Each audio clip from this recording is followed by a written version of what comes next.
এবার জানাবো শেষ খবরটি, যেটা কিন্তু ভারতের কর্পোরেট জগতে হইচই ফেলে দিতে পারত, কিন্তু কোনো গদি মিডিয়ার সাধ্য হয়নি বিষয়টি আপনাকে জানানোর।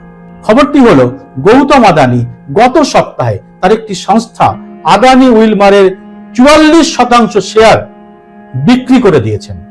এতদিন বিভিন্ন পোর্ট, বিভিন্ন সংস্থা, সিমেন্ট কোম্পানি, মিডিয়া ইত্যাদি কিনে বেড়াচ্ছিলেন আদানি। এই প্রথম কোন একটি সংস্থা থেকে এত বড় অঙ্কের, মানে টাকার অঙ্কে প্রায় 18,817 কোটি টাকার শেয়ার তিনি বিক্রি করে দিলেন। গোটা বিশ্বে ডুবছে আদানিদের নৌকা। আমেরিকায় মামলার পরে কেনিয়া বাতিল করেছে তাদের চুক্তি। বাংলাদেশ, শ্রীলঙ্কা, অস্ট্রেলিয়াতেও প্রবল সংকটে আদানি। বিশ্বের কোন জায়গা থেকেই টাকা ঋণ নেওয়ার অবস্থায় নেই তারা।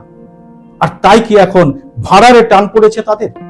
এই ধাক্কা যদি অন্য কোনো